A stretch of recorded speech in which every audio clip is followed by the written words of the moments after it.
you very much, Gina, for uh, giving your time this morning. No?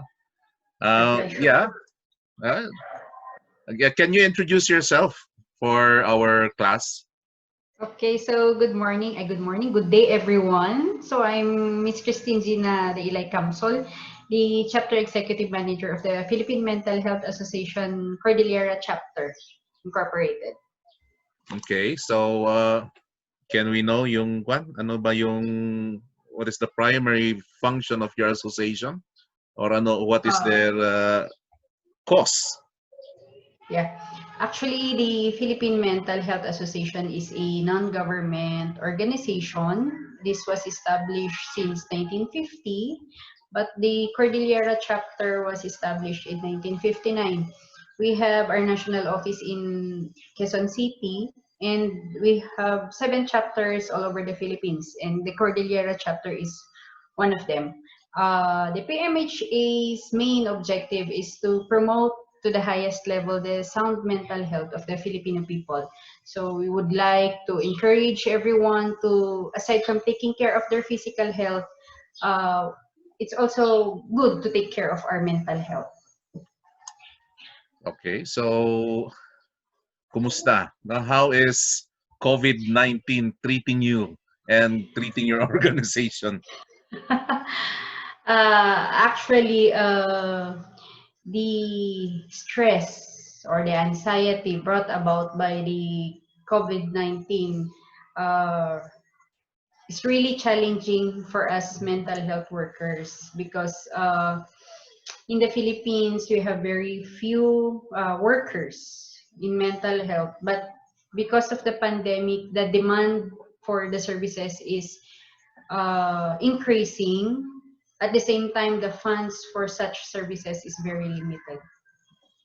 Did you observe meron bang changes, no, a number of your clientele from the time since COVID-19 came out? For our chapter, we are currently offering online counseling. However, I think for Cordillera chapter, I think the people in Cordillera are more comfortable with face-to-face consultations. Whoops, nag-freeze. Bakit?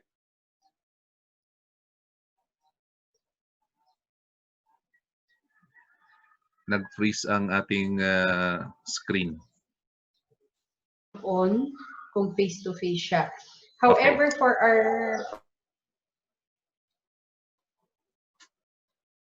for our national office, I think the increase in the number of clients requesting for such services is increasing. And I've been reading the news, okay, and apparently Baguio City has an increase in the rates of suicide. No? Yeah. So can we relate that to a problem in mental health? Uh, Maybe the stress brought about by the quarantine, the loss of uh, loss of employment Mhm. exacerbated the stress of these individuals. But uh, we cannot. There is no study that will really relate the the the the, the effect of the ECQ or the COVID-19 sa suicide cases. Actually, the PMHA Cordillera chapter is working with the City Social Welfare Development Office starting I think that's starting last September. We have been meeting the families of the individuals who have died from suicide. Mhm. So we are offering the Hope After Suicide na program for them. And upon our discussion, actually, pag titignan mo yung history nila, there were attempts even So before even before, yeah, even meron before silang. the pandemic. Okay. Siguro lang it's because of the pandemic na exacerbate yung siguro mas napabilis or it triggered the the it triggered these individuals to commit such act. I see in Facebook, no, the frustration of parents. Now, what kind of stress do these parents encounter kaya sa mga situations na ganito?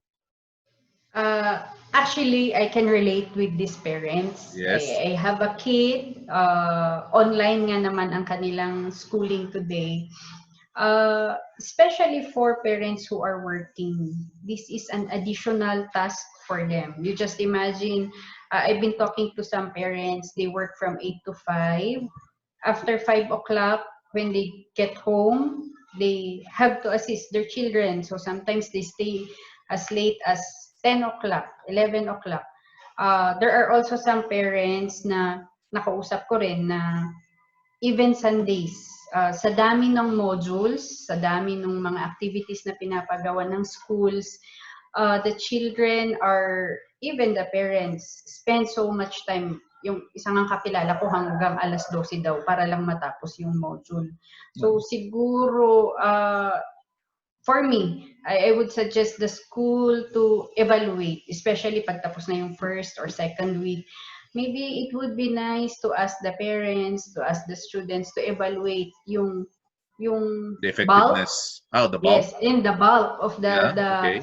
the bulk of the tasks that they are requiring students to accomplish. Kasi siguro, let's be realistic, kung ang goal natin noon is for them to learn from A to Z, siguro ngayon because of the modular, the style of learning, baka ang goal lang natin is A to M muna ang matutunan nila.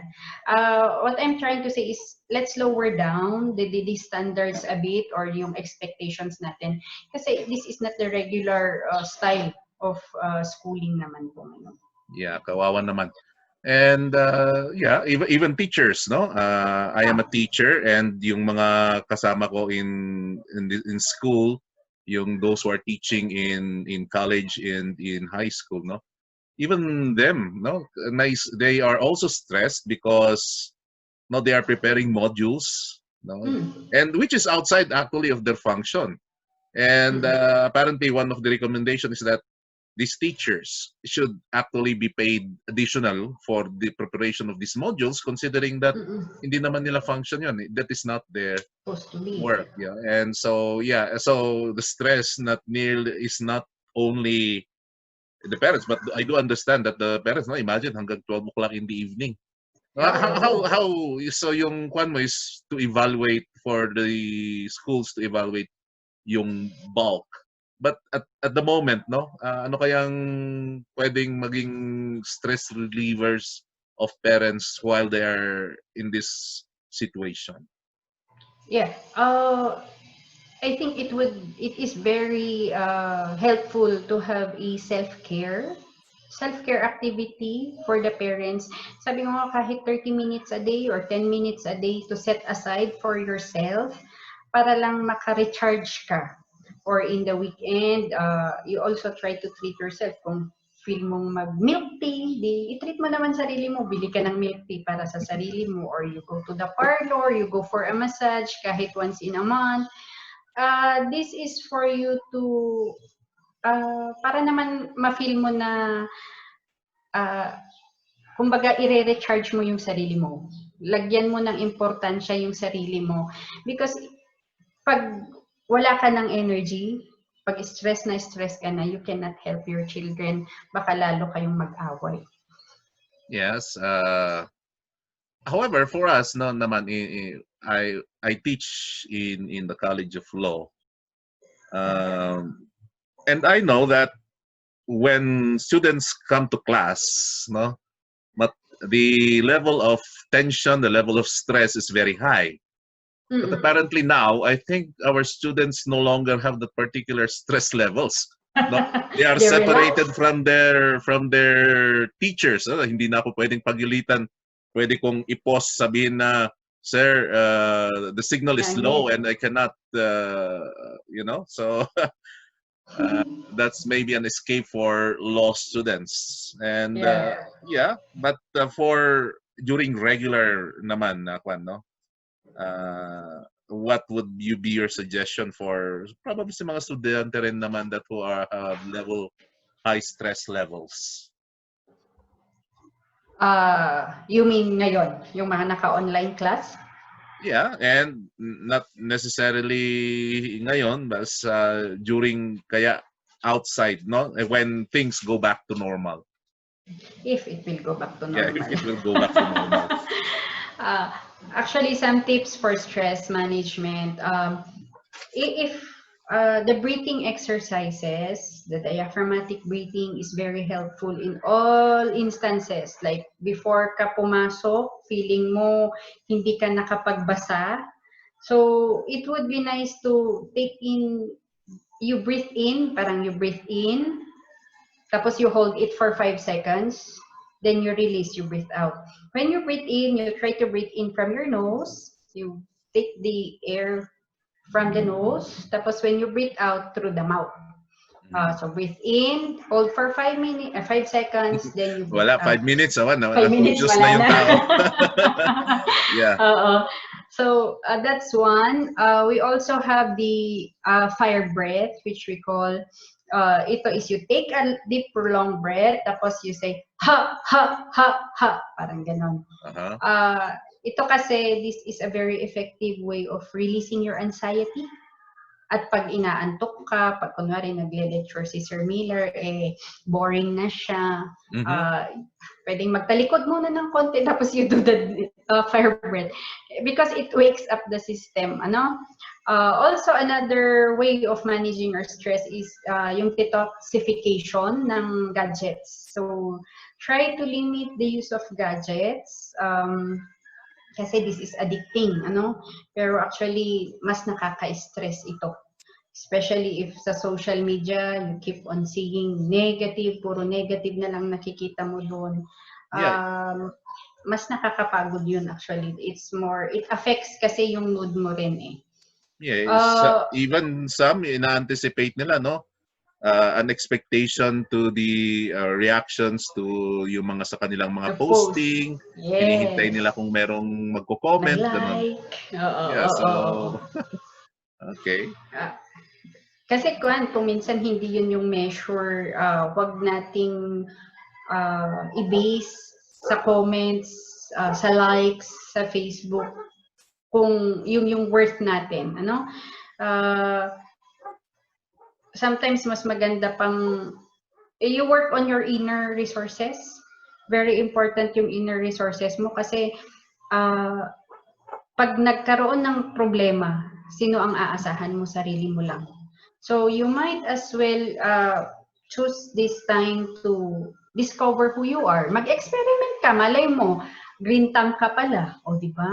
So you grow succulents, yung mga cactus dyan, baka pala may hidden talent ka sa music, sa arts, you read books, worthwhile books, mga ganito. I think we need to go back to the basics. Hindi kailangan sa gadgets tayo palagi. Yeah. I think iba rin yung level of stress for yung mga students of law, considering na some of them are family persons, no? Meron silang mga pamilya, they have work, and unlike sa mga iba, probably dependent upon their parents, and their parents are supporting them na pwede silang yung, as you mentioned, no?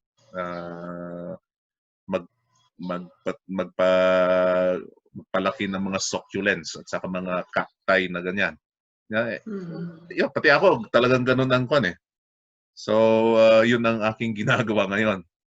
Yeah, me too. Okay.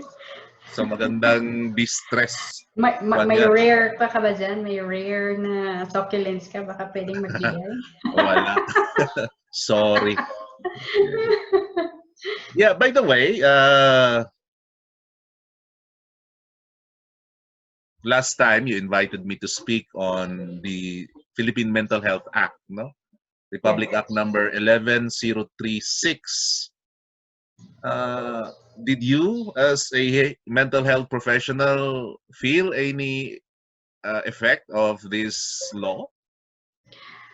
Actually, we are very happy, after 20 years na nalabi tong bill na to, finally naging law na siya. With the mental health law, ngayon nga we're so busy kasi yung mga LGUs, di ba, one of the content of that law is for the employers to have mental health programs for their employees. The LGUs are mandated to come up with activities or programs for their constituents that promotes mental health. So because of that law, we have been receiving a lot of requests to conduct seminars, lectures on mental health. So dito natin nakikita based sa mga experiences namin for the past months, nakita mo na people are not really aware kung ano ang mental health. They always say mental health is equal to mental illness. But actually, if you really look at the word, it's mental health. It's meaning healthy. It's well-being, di ba? Mm-hmm. So, the law is very, very favorable sa amin na mental health workers, especially sa NGOs. Especially if positions are created, the LGUs will be hiring individuals to provide mental health services. Madideclag po ang aming mga load sa mga NGOs like us. Yeah, so namamandate ang mga local government units to have programs, no, projects on mental health, no, which previously talagang only when mahirap, only when some individual or a person concerned in the local government unit or in the organization itself is concerned na, why not, let's try, no, na like you, di ba? yeah, doing Like the one we did in Trinidad. yeah. So ngayon, if it is institutionalized, mas maganda for our constituents. Now, I'm looking at the definition of mental health. No? Mental health refers to a state of well-being in which the individual realizes one's own abilities and potentials, copes adequately with the normal stresses of life, displays resilience in the face of extreme events, works productively and fruitfully, and is able to make a positive contribution to the community. What strikes me here is yung sinabi dito na that it is the individual himself who realizes his own abilities and potentials. It is not actually seen by others, but actually a self-realization ng tao. Is that correct?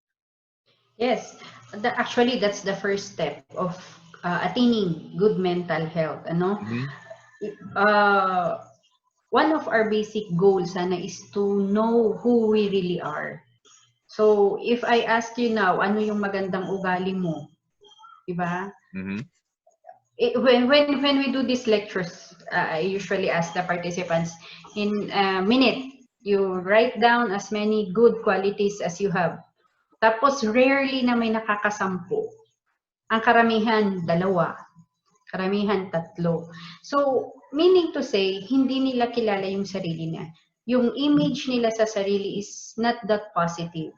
So, I always encourage people, why not try to come up with a list of your good traits? Kasi pag alam mo kung sino ka, alam mo kung ano yung kalakasan mo, alam mo yung kahinaan mo, you know your strengths, you know your weaknesses, then the more that you can be of help to other people. So mas nare-realize mo yung potential mo. Kaya yung sabi ko nga kanina, do not stop discovering kung sino ka. Now that we have this pandemic, we are forced to stay at home. Why not discover your skills? Why not discover your talents? Because if you do this, ito yung mga inner resources mo na sinasabi ko. Kasi nga, sabi ko kanina, pag nagka-problema, sino ang tatakbuhan mo? Sarili mo din lang ang tutulong sa'yo. Okay. So, well said. Now, under the law also, no, I noticed that, no, and some comments of yung mga ibang commentators on this law, it is a rights-based mental health legislation, no? And actually it enumerates the rights of your clients, the rights of yung mga mental Mm-mm. health workers na katulad mo. And my appreciation of this law is that, dati naman akong nurse. Mm-mm. There is no specific legislation actually on a determination of what are the rights of patients, no? And in this Mm-mm. law, nilista ni lahat nandoon ang mga karapatan. And one of these laws, is the right to privacy. The right to privacy and the right to information. Okay, so now, sa tingin mo kaya, no? Looking at this, now outside of, hindi naman outside, pero is it mentally healthy kaya, no? For a family to to deny the patient the right to be informed of yung kanyang actual condition, no? Sa atin sa Mm-mm. mga Cordillerans, di ba? Ayaw nating sabihin sa an elderly patient probably who is in a terminal phase to say na don't tell him. Okay? Let's put him in the dark so that he will live yung kanyang remaining days oblivious Happy. to yeah to that. No, so do you think that's healthy? Yeah. Uh, Personally, I think that's not healthy. I think every individual has the right to know kung ano yung condition nila. Mm, Kasi that's part of the acceptance is part of healing, di ba? You just imagine you're terminally ill tapos hindi mo pala alam. At least pag alam mo, you will have the opportunity to make amends sa mga taong nasaktan mo, siguro to ask forgiveness, and siguro to maximize the remaining days na naiwan sa'yo. So I think it's the right of every individual to know kung ano yung condition nila. okay. I too agree with that. Although it is culturally kasi ganun ang kwan eh. What not only Filipinos but also yung mga Chinese, no? I've watched the movie by sino na yan? Where they hid the particular fact of the terminal illness of the grandmother. Okay, Mm. yeah, and it caused turmoil, no, within the family itself. Kasi some are saying na dapat na sabihin natin that we should say to our to the person, but the parents are saying no, no. Why should we burden her with that particular situation? I think it would also create friction, no, among the family members kung ganon ang gagawin. Okay, so So like ikaw, attorney, gusto mo ba na itago sa'yo? no, I myself, no, nung sa ang kwan ko doon, I've already accepted, no, that if I am in a terminal state, no, that I would prefer that I would know because I can now fix my uh, yung mga Will. kailangan kong gagawin. Yeah, bakit hindi, no? Uh, Actually, yes. Practically, di ba? Kailangan yun. yeah. And yung how would the properties be Yes. distributed after death, ganon. No? So I don't mind really. No? And I think that everybody should be no, uh, be made aware of their Condition. their actual condition. And also under the law, I saw that there is yung sinasabi nila na advance directives, no? Advance directives rin naman. And of a situation where the patient, no, can assign members of the family not to do or to decide for him, no, for the patient, They no, have. in Yeah. their behalf in instances where they might have lost, no, their sense of self. Okay, so and I think that would that not be burdensome naman sa mga family members to decide for another person? Oh, kasi nga, let's face it, a person with mental illness, especially if they are not into medication, they cannot really make good decisions. Mhm. So, if we let them make those decisions, baka hindi maganda rin ang kakalabasan. Okay. Yeah. But, you know, I have this story to share. No, during in 2009, Mm-hmm. in 2009, during the time when we had the typhoon where we were affected, and we were receiving donations from all over the world. No, and Mm-hmm. this particular individual, no, an old woman, no, who is seen walking around the valley, and ang kwan nila is that no, and they say and refer to her as bagtit kunada pima, no, Mm-hmm. a Mm-hmm. person who is crazy. But uh, she entered the hall, no, where we were receiving donations. No? Then she suddenly went to the desk and gave 25 centavos. Says, "Tulong ko dayta." That is my Diba? help, you know. And then went out, and we were surprised, no. Where we anticipate a person, we say crazy, but at that point, I think, no, that despite the fact that they may have been they have probably no sabihin na natin lost their sense of self, no, Yes. that they still have that particular feeling, no, or no, why, no, what prompted that individual who we thought was crazy to give assistance. It might be very small, but still you can look at the Is gesture yung, that mm, ang kanyang ginawa, no, 25 centavos, a very small amount. No, so that really surprised us that time, no. And you know, dito sa even in the locality we have taong grasa, no, the persons who are walking around, no. This would now become the responsibility of the local governments, no, on in providing care for these individuals. I've seen in mm, the past what the local governments have done, no. This is what they do, no. They get yung mga taong grasa na ito, put them in their mobile cars, bring them to another jurisdiction, yan. release them there.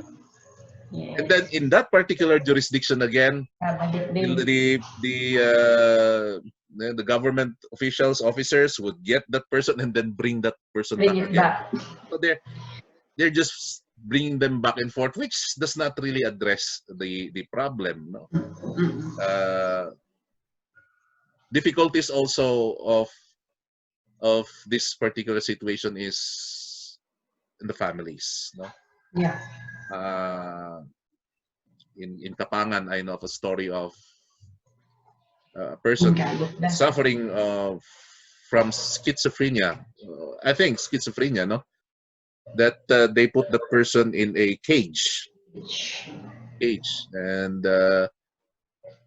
they're afraid of the family member. No, until such time that there was an intervention coming from national news Media. media, yeah. And but I think binalik, still same situation, nothing has changed for that person. Okay, binalik siya sa kanyang family, and then it happened again. So okay, there is no end to that particular problem, no, it has not been addressed. So with the law, I think, no, with the Yeah. responsibilities of the local government units, uh, and the rights, no, of the caregivers, you know, yung mga family Yes. members also, that Mm-mm. they are also protected, no, and of course, no, nasasabi rin ang kanilang mga obligations. Mm-mm. So is the law good? I think so. Yes, it is. Very good. Actually, sometimes you cannot also blame the family. Ano? Hmm. Like some of our clients, ang dilemma nila is when they bring them to the hospital, you need someone to take care, take care of the patient, di ba? ang problem nila, Kunada, paano kami mag-work Yeah. if we stay in the hospital? Sabi nila, anyati kanan mi. Ano daw ang kakainan? What will we eat if we will not work? So sometimes for convenience sake, ganun na lang yung ginagawa nila. Very important din dito kasi is the medication. Mental illness is not curable. Mental illness is not curable. It's only manageable. It's the symptoms that we manage. However, with proper medicine, proper therapy, and support from the family, pwedeng mag-function yung tao. Kaya nga, we are very aggressive in encouraging people to take care of their mental health. Bago kayo pumunta, bago kayo magkaroon ng mental illness, know the signs and symptoms para hindi tayo umabot sa ganun na situation. That's why we are very happy for the LGUs who are supporting the cause of mental health. Sabi ko nga, siguro sa 30 o 60 na nag-attend, we were able to help 2. So at least we prevented 2 individuals from becoming mentally ill. Okay. Yeah, so even in the local government units, there was a time that how can you help if the person himself does not realize that he needs help? So a realization, that you need help, so go seek help. Yes, So go seek help. Know the signs.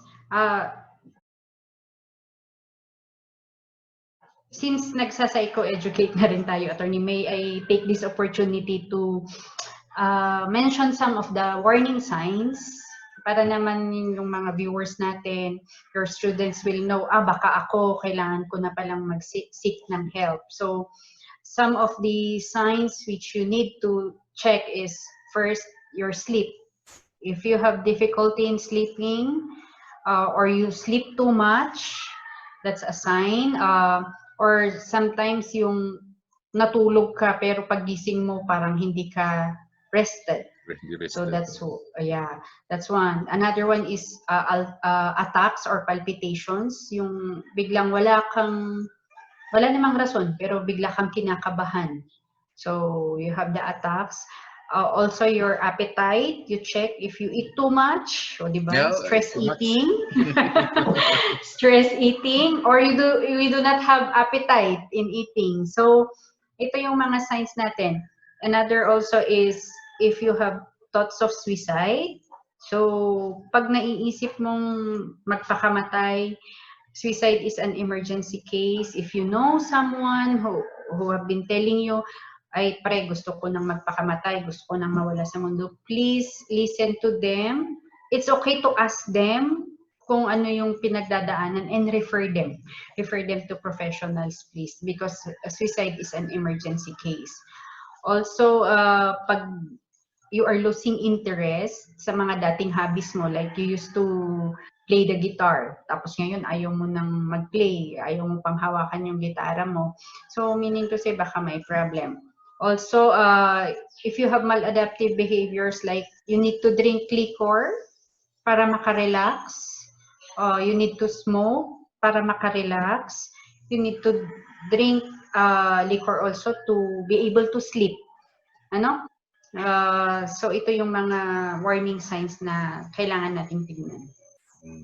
Okay. So if they have these warning signs, no? Ano ang dapat nilang gawin? If you have these warning signs, maganda siguro na you have to seek help. You talk to someone, a friend, a parent, a counselor, a pastor, or you can contact us at PMHA. Our number is 0917, hindi ko memorize, 51, let me check para sigurado. You can send us a message through FB. May FB page po kami. So our number is 0917-517-2083. So there is help. May tutulong po sa inyo. Just do not lose hope. Okay. In Facebook again, no? Nakita ko a resident of your barangay posted this, no? I'm feeling he feels sick, no?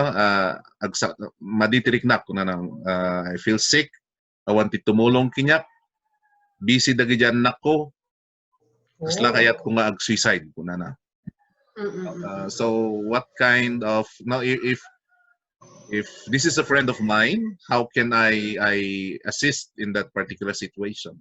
Kaya I would suggest you send him or her a private message. Ask her kung ano yung parang nabasa ko yung message mo sa FB. Ada bati problem? May problem po ba? Ada bati pagdadaanan? So, do you need someone to talk? You can offer your help. Tapos, pag mga ganitong situations, you would also ask, suicide kasi starts with thoughts, di ba? The thoughts of committing or killing oneself. After that thoughts, you can ask, nag-attempt kan ba? Have you tried? Have you attempted?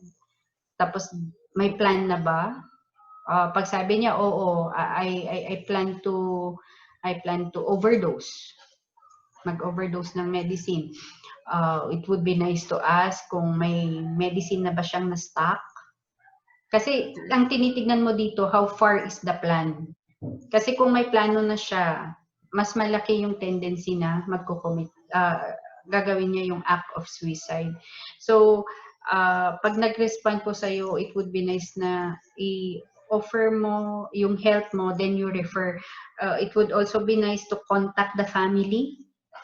I think it is highly suggested na you contact the family, you tell them about the situation yung nabasa mo, and I think I am concerned, kindly check on your mom or your dad kasi bakit ganito yung sinasabi niya.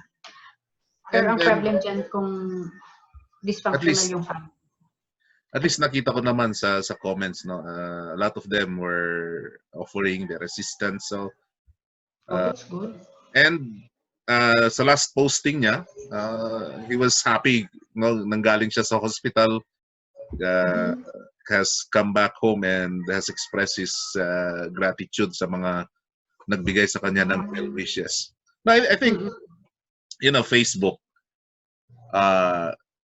is really can be very destructive, no, in a sense that kung negative, no, ang pinopost nila against an individual, it affects that particular individual. So ang thinking ko dyan is that if you don't have anything nice to say, don't go to Facebook.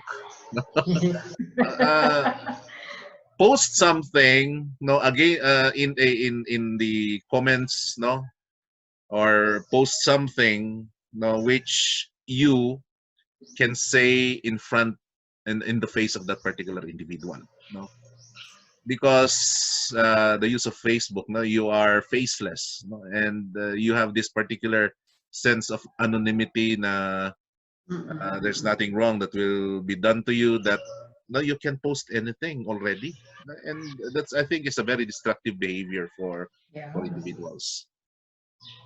We should be responsible. A mentally healthy person is responsible in using the social media.